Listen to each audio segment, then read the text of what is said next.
Hi everybody, John here. Thanks for joining me for another Allan Holdsworth video. But today I wanted to talk about something different. I wanted to talk about all the different tunings that Allan used and some of the interesting things that he did to write his pieces and also he would solo in.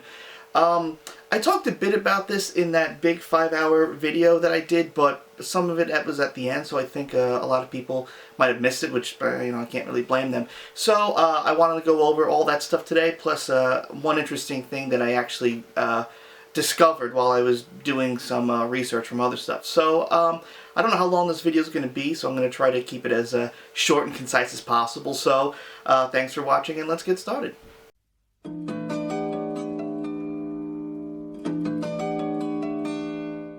So I'm going to try to do this video chronologically, and the earliest interesting tuning that I can find that Allan used, unless he did something on Higginbottom's and I couldn't figure it out, is a piece called Gone Sailing, which is off of Soft Machine's 1975 record called Bundles. Now, I don't take credit for this one. A YouTuber, someone, Tom Penaguin, had figured this out, and I was able to verify it. It uses a 12-string, and what's interesting is that this was an idea that even I had a long time ago, but I couldn't do because I never owned a 12-string. So what Allan's doing, he's basically, instead of tuning a 12-string normally, which is basically standard tuning, but the E, A, D, and G strings are doubled and an octave higher, and the B and the E strings are unison to sort of create like a chorusy effect. Allan actually changes the tuning of some of those octave strings. So since I don't have a 12-string, I'm not going to be able to demo it, but I'll tell you what the tuning is supposed to be. So for a 12-string, the bottom 4 strings, the E, A, D, and G strings, are all doubled and octave higher, while the B and the E string are unison, the same pitch. So this tuning is what I call an E Dorian tuning, because all the notes are diatonic to E Dorian, or the second mode of D major. So in order to recreate this tuning, for the E string, the octave string higher, you actually move down to D, so now it becomes a minor 7th interval. Then the next string, the A string, the octave string of A goes up to B, which is now a major 9th interval.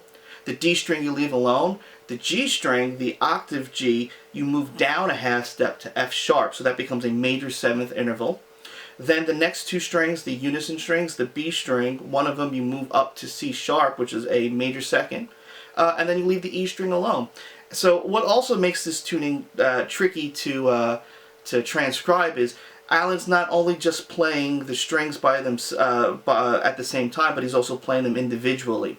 So trying to transcribe it correctly is really, really tough. So this is what it sounds like. This is the best that I can do. And again, thanks to Tom Penaguin. And you can search for his YouTube video of him actually playing it. Did a fantastic job. So thanks.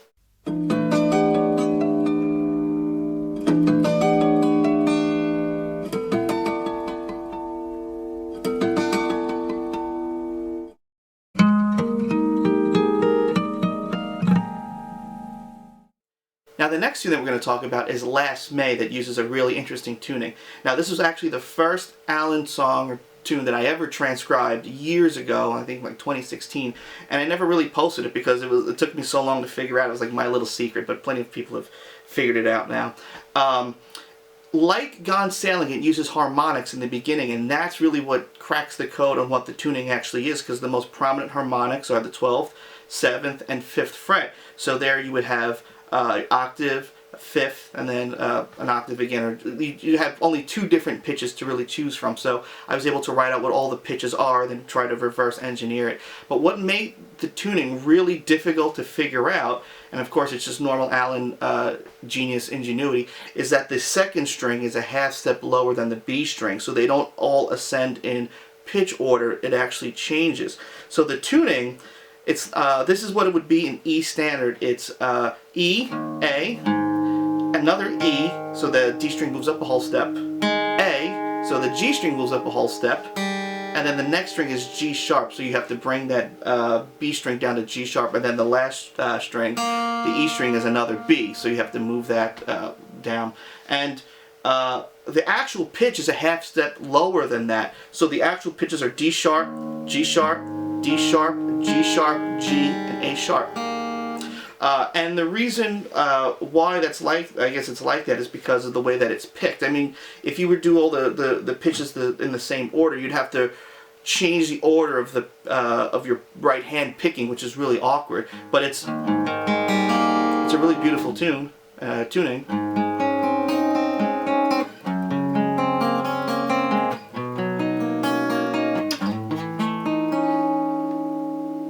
So that's the last May tuning.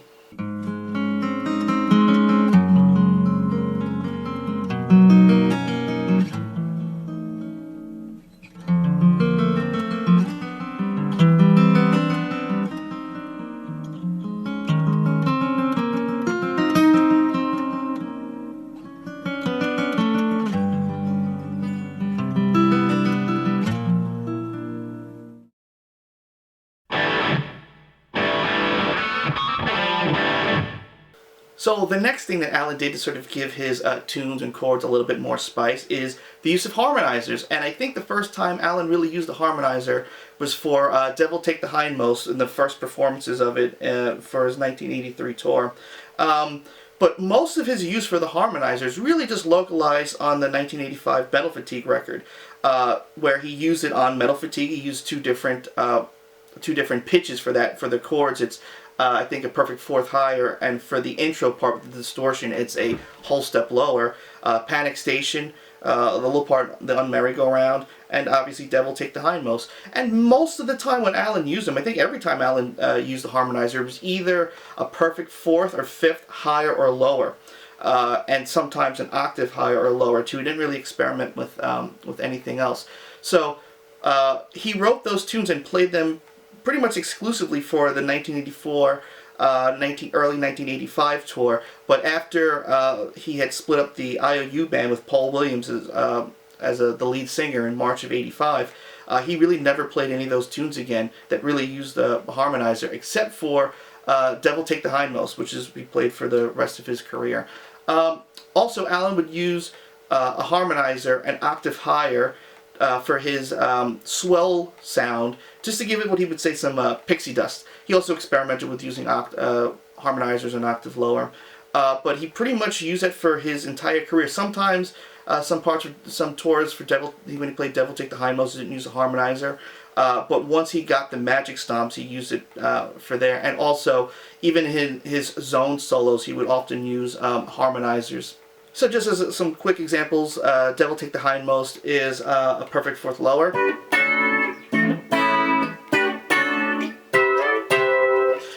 Allan also used the harmonizer for, like I said, Panic Station, which is a perfect fifth higher.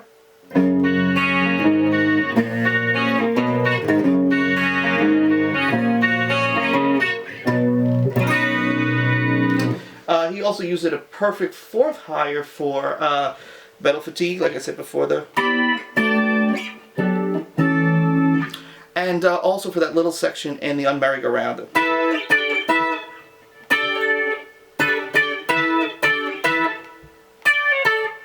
So yeah, only used it for those few tunes and just continued to use it for Pixie Dust and Devil Take the Hindmost afterwards. There is something that's a little similar that he did with a harmonizer, but it's not really a harmonizer, much later in his career, and we'll talk about that at the end.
pretty soon we're going to be talking about the syntax. So after Allan got the syntax, he also experimented with using a harmonizer on the synth sounds that he would get with it, and it worked really well, and he used it for the end of All Our Yesterdays, an octave higher.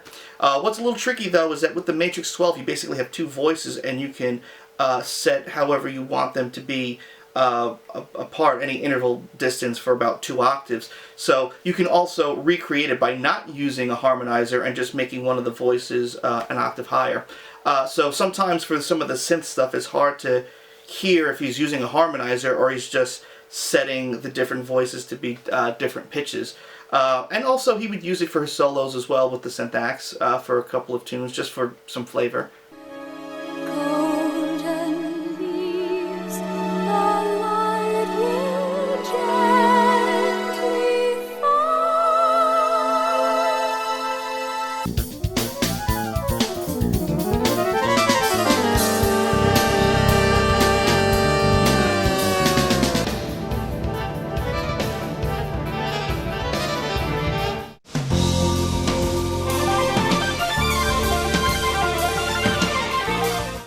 So now we're going to get into tunings that mostly appeared on the syntax, and the most common tuning Allan used by far was fifths, and I think that came with this time that he spent learning the violin in the 70s, because the violin is tuned in fifths. So in 1984, Allan pretty much had a 5-string neck made where the top 4 strings were tuned like a violin, so it was G, D, A, E, but then had a low C string put on it. And as far as I know, Allan only recorded 2 solos with this neck. One was for 1985's Metal Fatigue in the Mystery, that solo. And Chris Kubatis, I hope I said his name right, for his song that came out just recently called The Dreamer. He was kind enough to sort of give me a snippet of it so I can figure it out, and I discovered that Allan soloed in standard and with fifths on it. So I thought that was pretty interesting, and that was recorded also in 1984, I believe. Does the world change?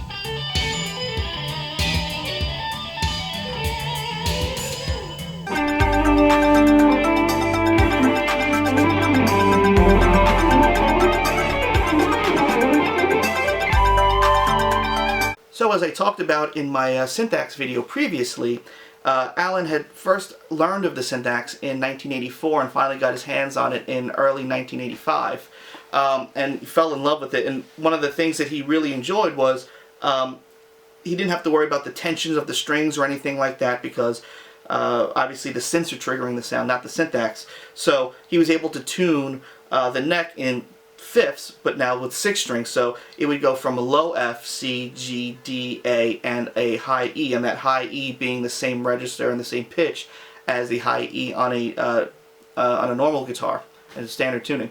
And Allan, even in 1984, was already experimenting writing in fifths, and he had mentioned in an interview, again this is from my syntax video, that Neville Martin was surprised because it seemed like he wrote a song out of thin air, but he had already mentioned that he was experimenting on tuning in fifths and playing stuff, and I believe that was Looking Glass, because like I said, the fifths neck that he had made had no 6th string on it, and Looking Glass does not use that string at all in the on the chord part.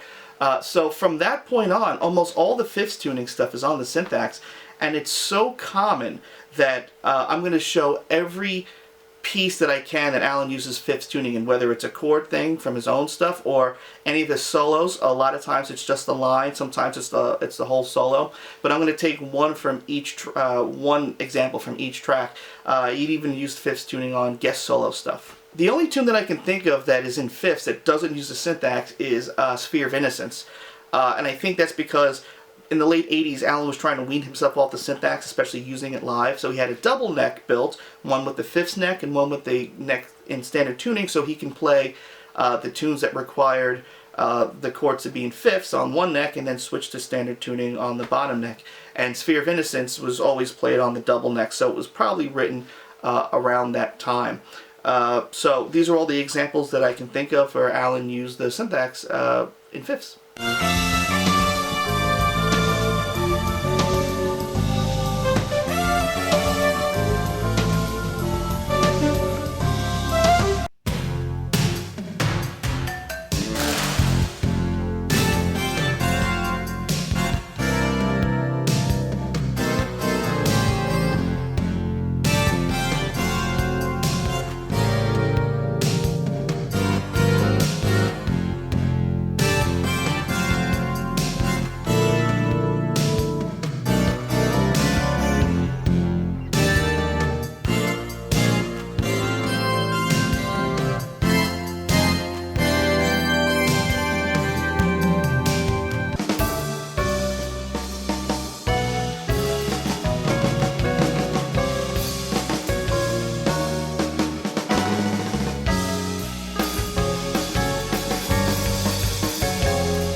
I get to the part where I show all the lines from all the different solos, here's something that I really wanted to stress, and this is pretty much was the point of that 5-hour video that I did, which, like I said, a lot of people might not have seen because they couldn't get to the end of it, and I don't really blame them.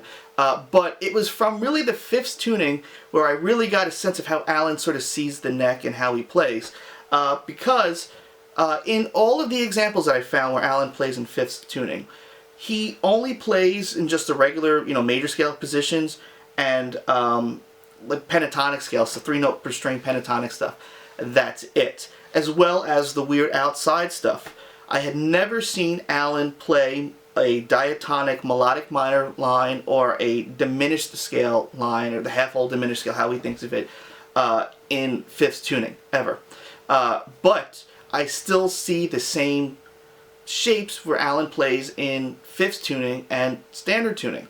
So obviously, if you're playing those same shapes and ideas in those different tunings, they can't really belong to the same scale because the notes are actually different.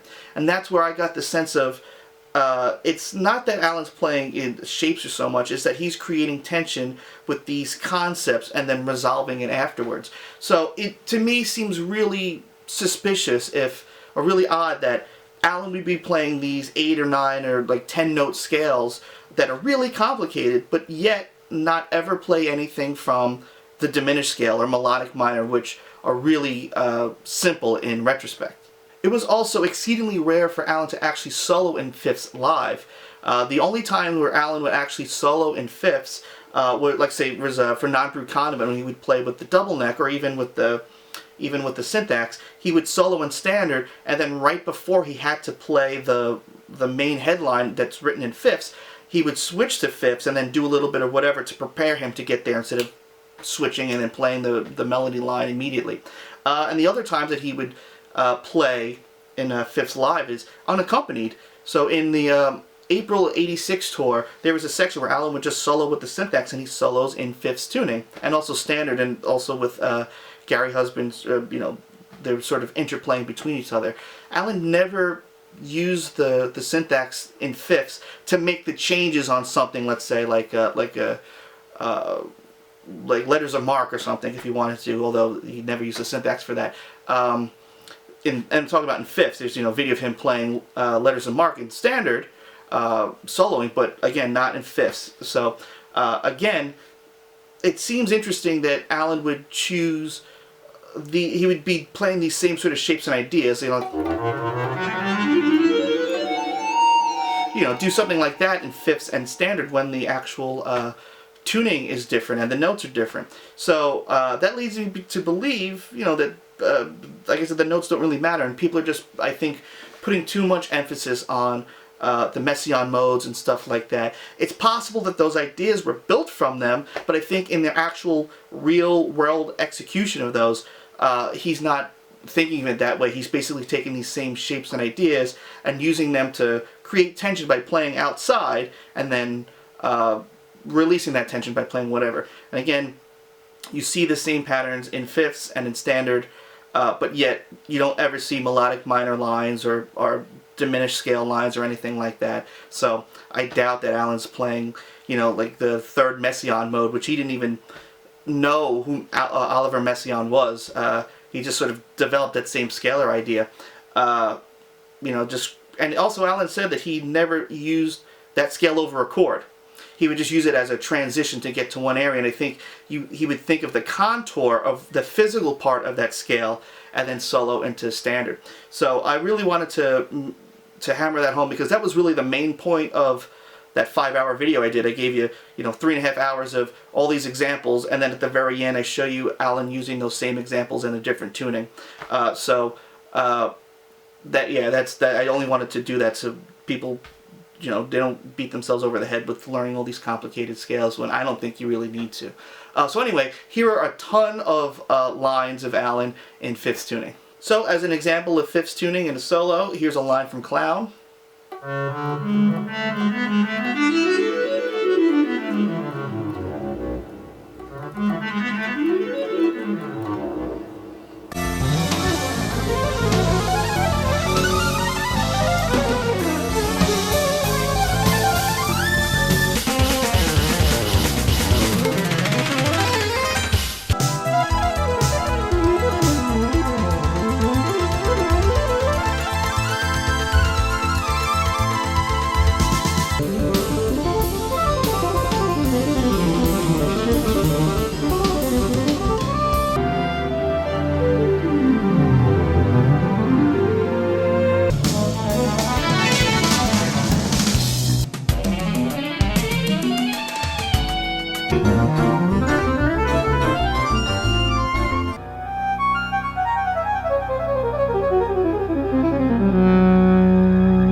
Okay, and here's a very long example of Allan using fifths live that I was saying before. In his April of 1986 tour, what he would do is he would play the intro to Sand, which wasn't Sand then, it was just this chordal piece that he wrote, which we just saw that was in fifths. And then Allan soloed in fifths tuning with using a different sound.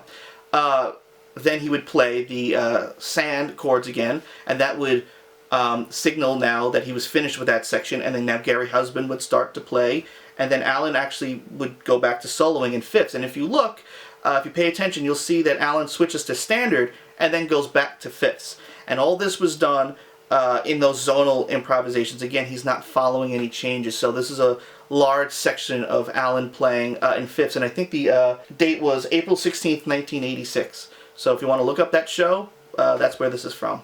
Oh, I also forgot to mention that if you pay also even more attention, you'll see some of these lines that Allan plays in this outside section also appear in the recorded version of Non-Brew Condiment, which he recorded a few months earlier.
So the other tuning that Allan liked to talk about was fourths, which is basically just a standard guitar, but the top two strings are now C and F instead of B and E.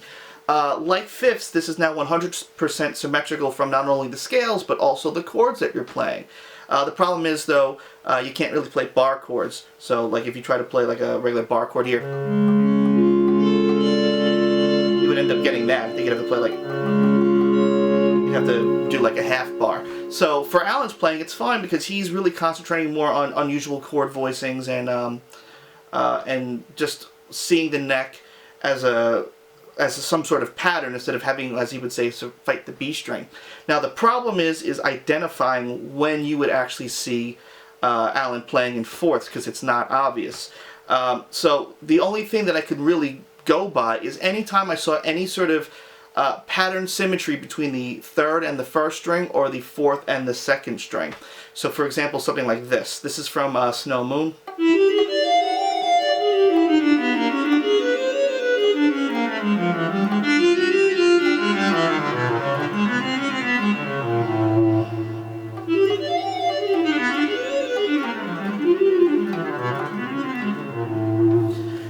yeah, it makes sense like that, but if I was to play a chord, it's virtually impossible to tell if it's in fourths or standard.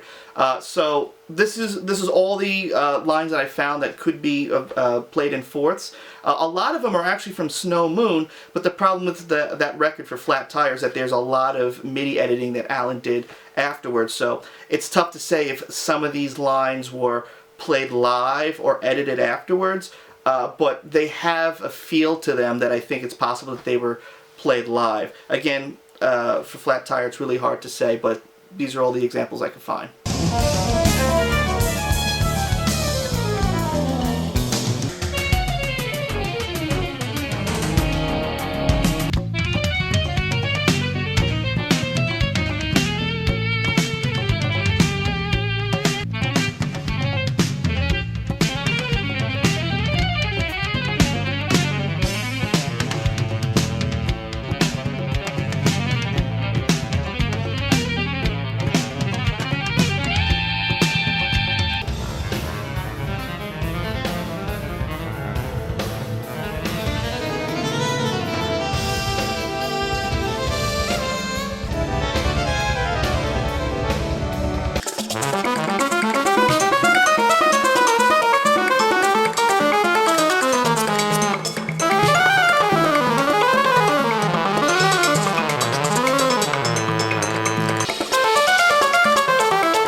Now this whole section is going to be called the octave displacement section. This is stuff that I find the most interesting.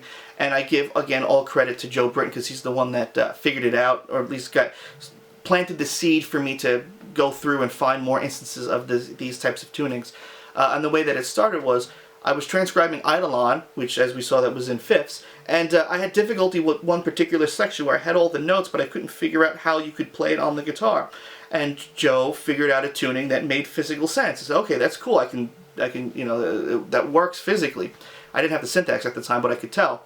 And then sometime afterwards, or it might have even been before, when Joe was transcribing the intro line of Spokes, we found a tuning that was very similar. So I knew that these tunings were so similar that they must actually exist.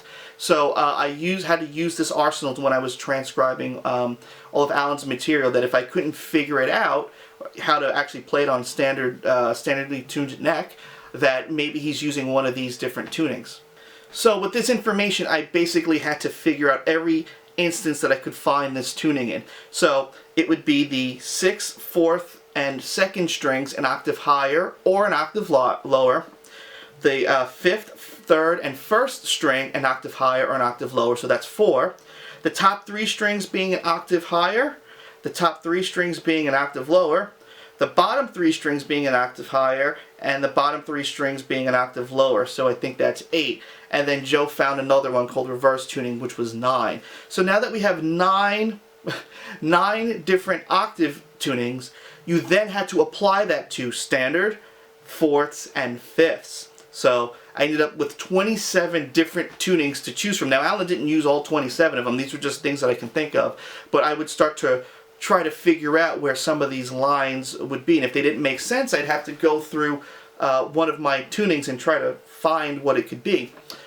Sometimes what I would do is I would just write the notes out regardless of the octave that they were in and try to look for physical similarities, like how they would appear on the neck. So let's say B, C, D, E, B, or something like that. I can say, okay, I know how that's played on the guitar, and then I can hear it say, oh, that E string is an octave higher or lower, then I could use that and then try to work around that. And then the nice thing is it's very much like cryptography, that like once you figure out the key, the rest of the line just makes total sense, and just, you know, it's like butter trying to fit, because it can only be played one way, whereas something like if you're playing in fifths, you can get the right notes, but they can be played on different areas of the neck, even in standard tuning. But with these tunings, they can really only be played one way because of the way that their the neck tuning is arranged. So these are all the lines that I could find that use these tunings. Now with fifths, I said Allan started really using them in 1984, and they appear in some of his solos off of a Tabacron. For Sand, that album, you can start to see a little bit of fourths and fifths tuning in there as well.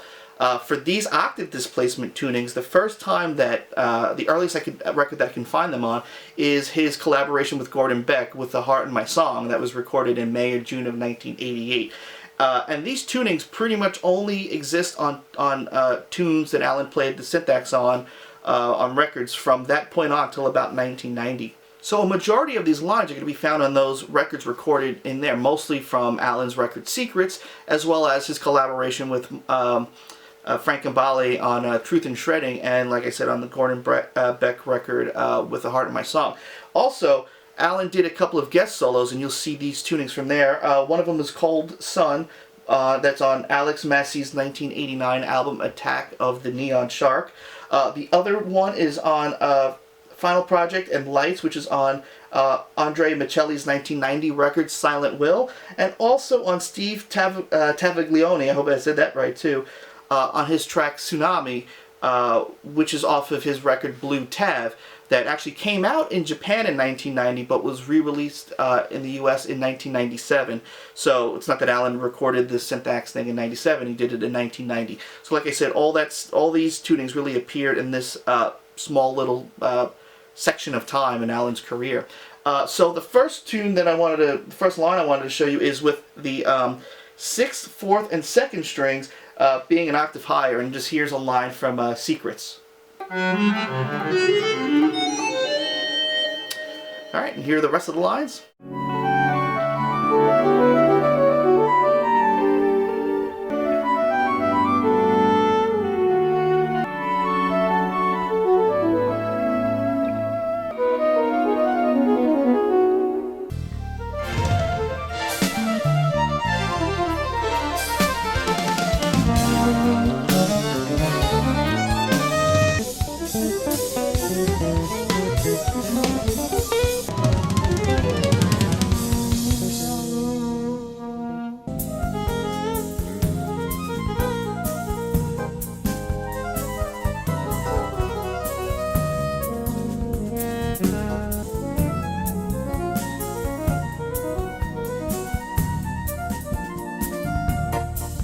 So here's an example of Allan using the same tuning idea with the 6th, 4th, and 2nd strings being an octave higher, but now being applied in 5th tuning, and the whole thing being up an octave. What's really easy is that on the syntax, with the push of a button, you can basically transpose anything up or down an octave, as well as semitones. So a lot of lines that Allan plays in on the syntax, especially on records, they move through all different registers because it takes almost no effort to move them there.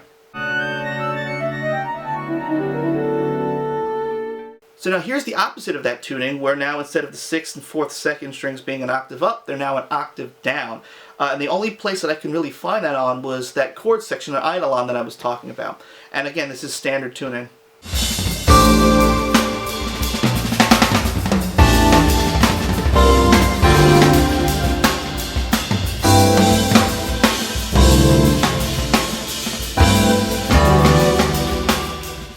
Now that we just talked about the 6th, 4th, and 2nd string, now we're going to talk about the 5th, 3rd, and 1st string. So here's a line with that, the 5th, 3rd, and 1st string up an octave. Now we have that same tuning, but now instead of standard, we're now going to play it in fourths. A good chunk of this type of tuning is really found in the first half of Spokes and in some other lines as well. This is the one that Joe Britton, again, had figured out that gave me the idea, like, oh, this is a tuning that Allan could frequently use, and then I had to find them all.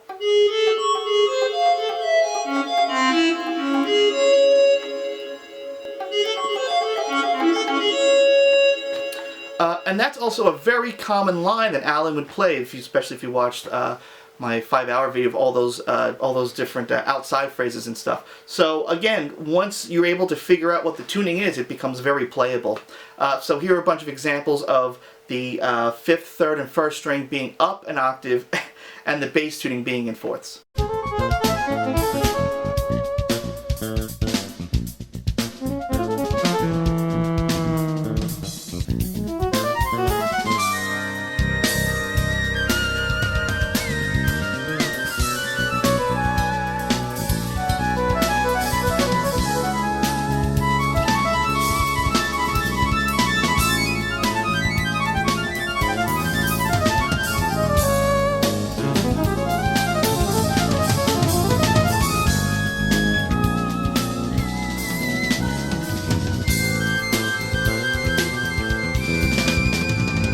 And now here's the opposite of that, with the 5th, 3rd, and 1st string being an octave down.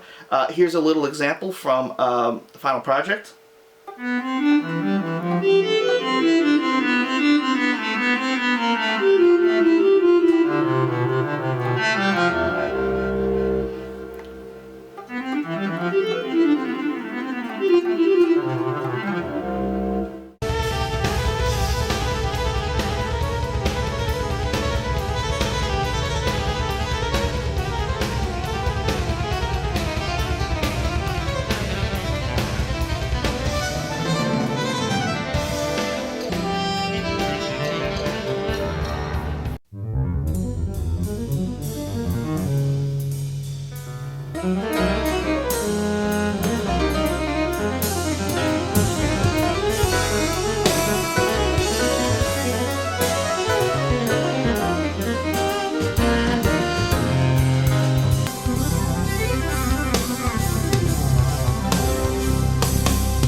Now this tuning is where the top 3 strings, the 3rd, 2nd, and 1st string, are down an octave.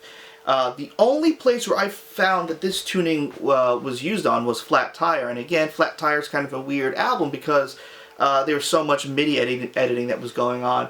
What's also interesting is that this is very similar to an idea that Frank Gambale had called Gambale tuning, where the top 2 strings are an octave lower and you're in A standard. This time you're just, the top 3 strings are an octave lower.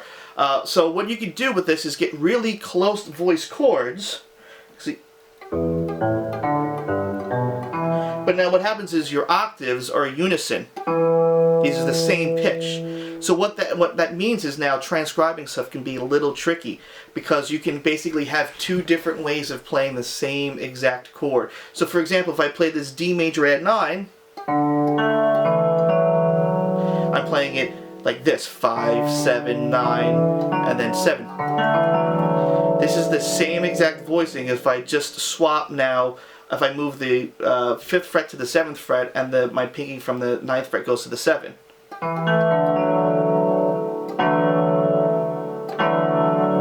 So anytime you play anything in between those strings like that, you basically have different ways of playing the same exact voicing. But it's the heaviest use of it is the beginning of So Long, which I think the entire electric piano section is basically written like that. And you get these really close voice chords.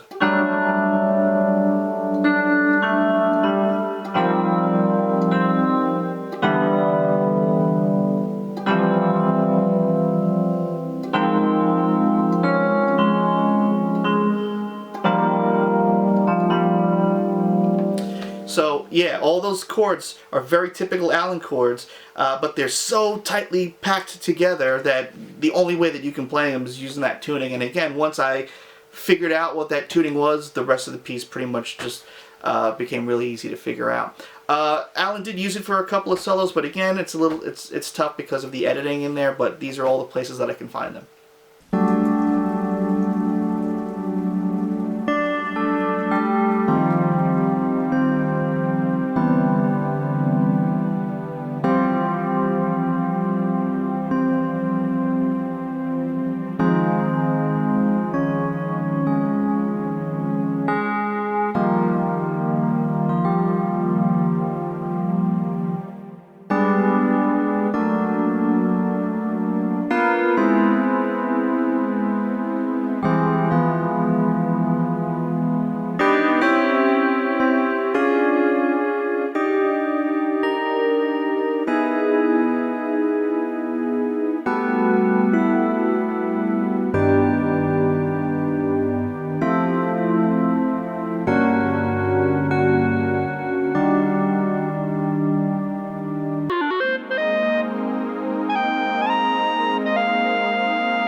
this is the other tuning that Joe Britton figured out, which I think is the coolest one, called reverse tuning. He figured this out on Allan's solo from Spokes. The idea is you're basically still tuned the same way, E, A, D, G, B, E, but instead of it going from the the lowest string to the high string, it goes from high to low. So it's still E, A, D, G, B, E, E, A, D, G, B, E, but the, I guess, range of the guitar, not really the range, but the order of the notes going from low to high is swapped. And I think this is what made Allan so attracted to the syntax, the fact that you can really easily discover these kind of tunings and different ideas to give your solos or your writing so much more interest in stuff that's virtually impossible to do on a guitar, because now you don't have to worry about intonation and getting the right strings. You can just swap up in a second. Hey, what happens if I just swap this, or if I made this string down an octave lower, and then you can just start writing with that. So I think this tuning is really exciting and really interesting. Now this seemed to be like a tuning that Allan only soloed in, and I couldn't find one piece that actually had something written chords-wise in reverse tuning. And I really thought about it, and not that long ago, maybe a couple months ago, I was looking at Wardenclyffe Tower, and I originally had it in fifths, and it just was a little too difficult to play in fifths, and I said, let me think if I can do this in reverse tuning, because it can sort of fit that range. And then once, luckily now that I have the syntax, I was able to figure out, put the tuning into the syntax and then try to figure it out. It all of a sudden made a lot of sense. So I think the intro section, not the first part, but like right before the drums kick in, that whole section is written in reverse tuning. I'm pretty sure. Again, they can never figure out 100% if that's the case or not. Now, I also wondered where Allan got this really ingenious idea. I thought maybe because fourths tuning is like fifths tuning upside down. Maybe that sort of gave him the idea of like, oh, I can just take the tuning and just switch the order that those pitches could sort of go in. And I mean, the genius is you get to end up playing lines that are impossible to play on the guitar and not have to relearn where all the notes are. It's still C, D, E, F, G, A, B, C, D, E. So like here's a line from Spokes.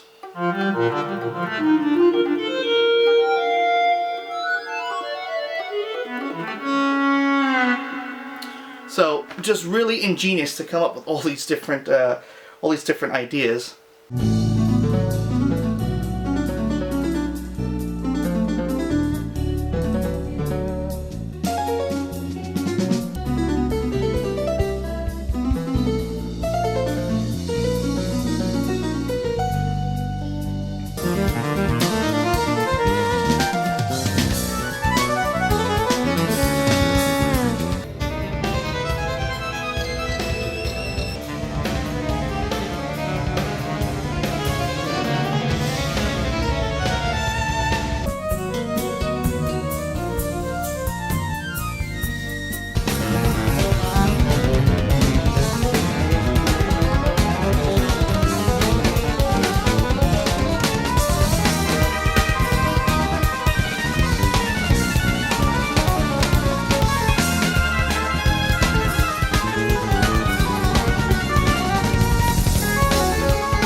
So this part is the part that I was the most excited about, and the reason why I wanted to do this video was months ago when I was doing research for Looking Glass. I knew how to play it, but I wanted to hear Allan's evolution of the sounds that he used when playing it live, mostly for the part in the middle when he's playing the chords and Steve Hunt is playing the solo. What sounds did he, use?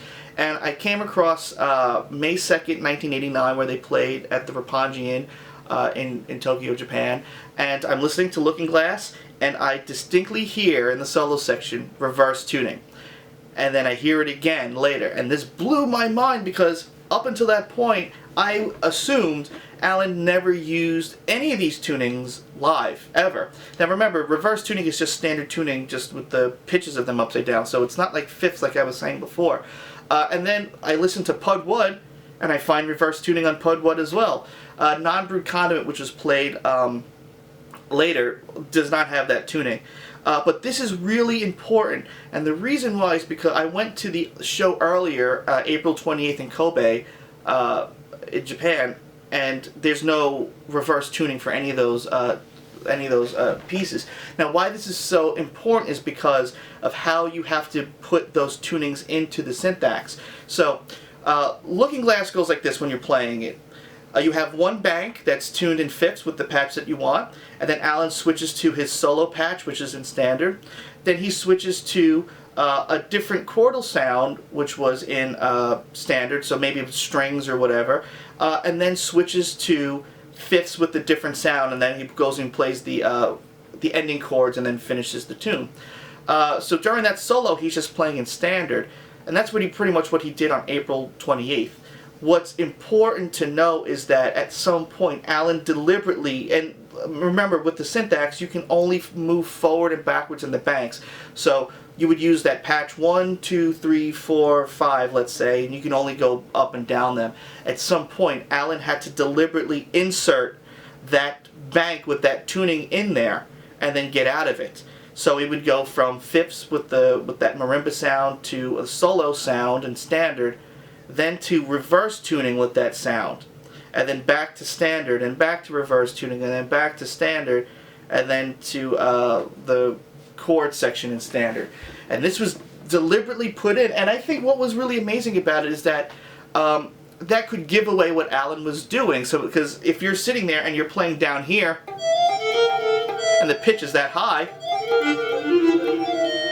it kind of gives away what you're doing. You're down here and it's low. You know, it kind of sort of gives it away. So I could not figure out why Allan did this live. The only thing that I thought about was perhaps they were going to record a live record, because they did the year afterwards in 1990. So I thought maybe because it's going to be recorded and put on a live album, Allan would use this tuning to make the solo sound a little bit more interesting. But as far as I know, that never happened.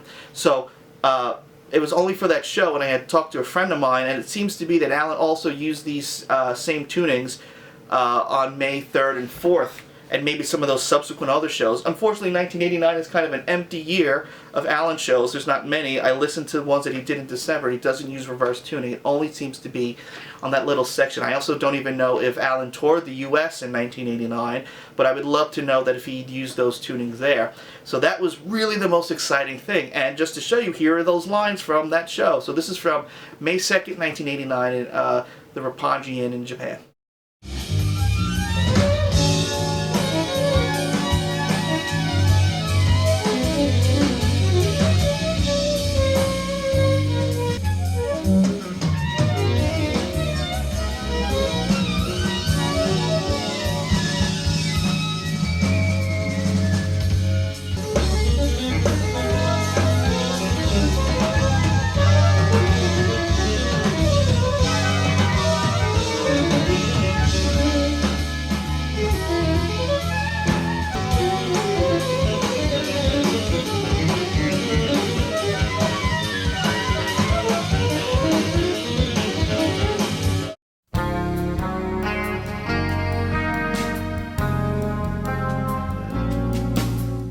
So the last thing I want to talk about is Allan's use of the baritone guitars and his piccolo guitar.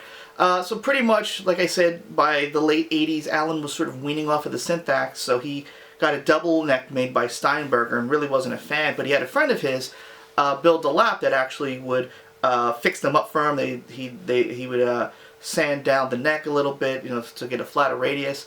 And eventually Allan had asked him to make a double neck for him, which he did. And then at some point Allan had asked him to make some baritone guitars for him. And what he basically wanted to do was he wanted to keep the scale from E to E as 25.5, but basically add frets behind it. So by the time Allan was recording the Wardenclyffe Tower record in mid-1990, he had two baritone guitars. He had one tuned to C standard named Natasha. It had a 34-inch scale length and it was 29 frets. And he had a B-flat standard one called Boris that was 36 inches, the scale length, and it was 31 frets. Now what's interesting is that the highest note on all of those are F. And you would think it would be E, because Allan said he basically wanted to take the scale length of E and then move it downward, just add frets basically behind the nut. So I had to think about this for a little bit, and the reason why is because if you think of the guitar having 24 frets, obviously that's 24, but you have to incorporate the open string, the low E. So you really have 25 positions. You have E to D sharp, which is 12, E to D sharp, which is another 12, 24, and then you're incorporating another E there, 25. So when you're adding frets behind the nut, basically, you have to take that into consideration as well. So the C standard guitar, Natasha, the low E was the 4th fret. So from that point up, if you counted 24, then you got 29 frets, and it would end at F, because it would be the 5th fret that was F up. And then the same thing with Boris, except it was the 6th fret was E and the 7th fret was F, and then you'd go 24 up there. So it was one of those like little mind mess up things. But those are the two that he had for the recording. So the C baritone Natasha was really only ever used to play the chords for Zarabeth and also the solo for it. He also used it for the solo for the re-recording of the Un-Merry-Go-Round Part 5, which is on like the special edition of Wardenclyffe Tower. But that was it, because both of these guitars I think were sold pretty much shortly afterwards, so any of these tunes were never played live. So you like a little bit of Zarabeth.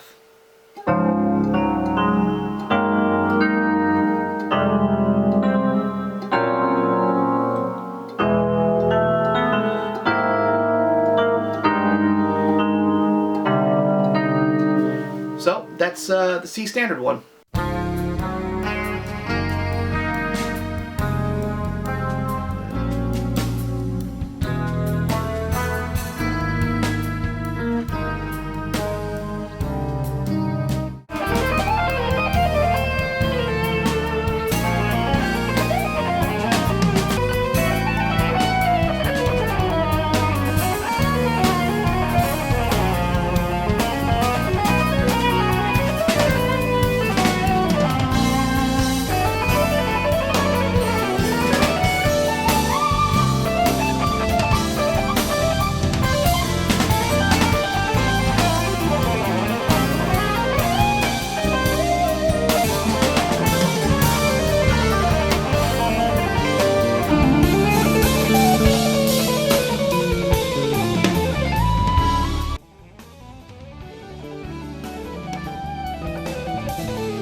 So the B-flat baritone was really only used to play Wardenclyffe Tower and the solo to Sphere of Innocence, and also that side solo that he did on Tsunami. Now, Wardenclyffe Tower, the actual track, is interesting because you've got the intro, which is fifth, and then reverse tuning, and then you've got the main section, which is in B-flat standard. And interesting, the solo for Wardenclyffe Tower, Allan tunes the syntax to B-flat. So luckily the song uses, the tune uses open string, so it was easy to kind of...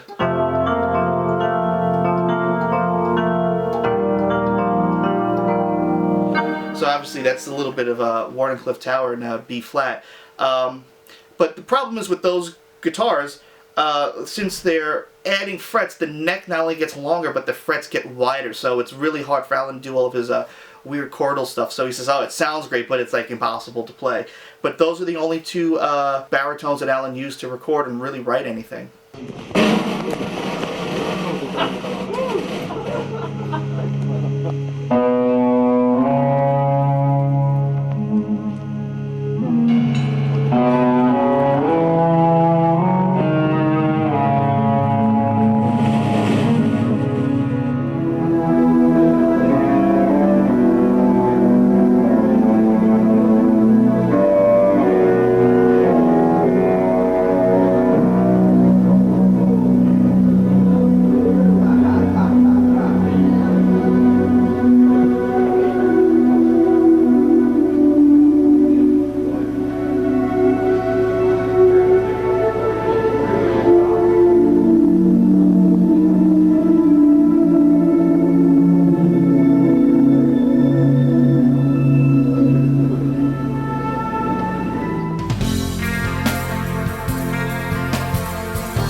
Up also made Allan 2 other guitars. He made him an A baritone guitar, which I think was 38.2 inches in scale length and had 29 frets, named Gonan, which Allan got on tour in September of '92.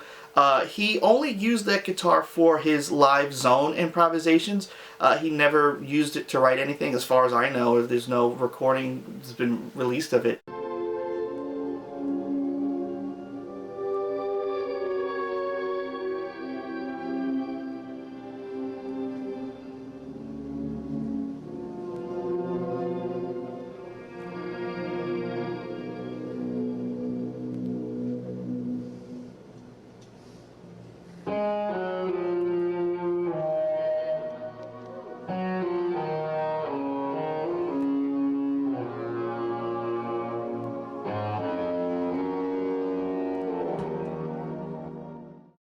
And the other guitar that Bill had made for Allan was a Piccolo guitar. It was a 24 fret de lap tuned to A. It's this really small one called Igor. And the only time that I can think of that Allan actually used that guitar on was for a solo on Riptide's Sonic Undertow album. It was a track called Forgotten Planet Suite No. 1. That was it. So those are the only other 2 weird things that Allan used for it. It'd be nice to hear something that was written in Gonan, because it has such a massive sound, but it's like just physically impossible to play.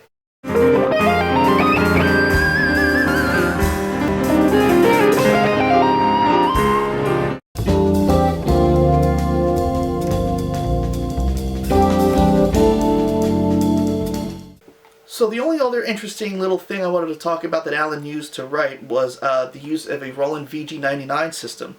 When Allan got his first carbon in about '96, he wanted to blend the lead sound with not only his distortion, but also like a horn kind of sound that the VG99 had. And he wrote a piece with that pickup. Now, what's interesting is that the pickup has like 6 pulp pieces on it. So what he did was he had, it's not a harmonizer, but he moved the pitches of the top 4 strings up a perfect fifth and left the bottom 2 alone. So only the top 4 strings are a perfect fifth higher. And what you could do is the Roland pickup has a thing where it's 100% guitar, 100% Roland, or blend it together to be 15-50, and that's what he did. So it has a harmonizer effect, but it's not a harmonizer. And with the harmonizer, you can get kind of close, but the thing is, Allan plays a lot of stuff on the A string, so you're going to get that that string to be harmonized a perfect fifth higher, but it's as close as you're going to get without, installing a pickup. And pretty much Allan was using that pickup for that lead sound for just a few years, maybe up until like '98, '99. But as far as I know, Allan continued to play 16 Menatane here and there up until about 2005. So he was basically just using that whole system to play one tune. I think that's why he got rid of it, because he, once he stopped playing that tune, didn't really need it anymore. But yeah, with the harmonizer, you get kind of close.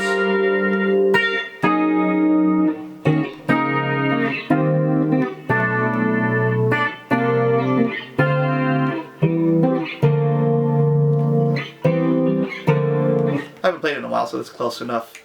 But yeah, that's the only thing that he had used it on.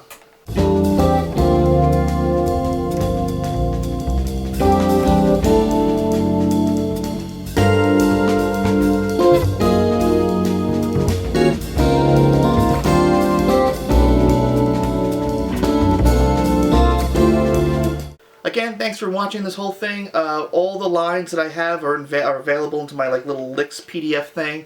Or if you don't want to watch that 5-hour video, you can buy my little book called Looking Glass. It's on the link below. It's $35, and it has all the little tuning stuff that I talked about here. But that's it. The next video I want to do is going to be another interesting one that I think I want to show all the little things that Allan does when he writes, because I get a lot of comments about how Allan wrote, and I think it's a little bit more simpler than, again, people think it is. So I'm going to do a similar video like this, but just with chord stuff and how he uses shapes and stuff like that. That'll be a lot of fun. Alright, thanks for watching. See you guys soon.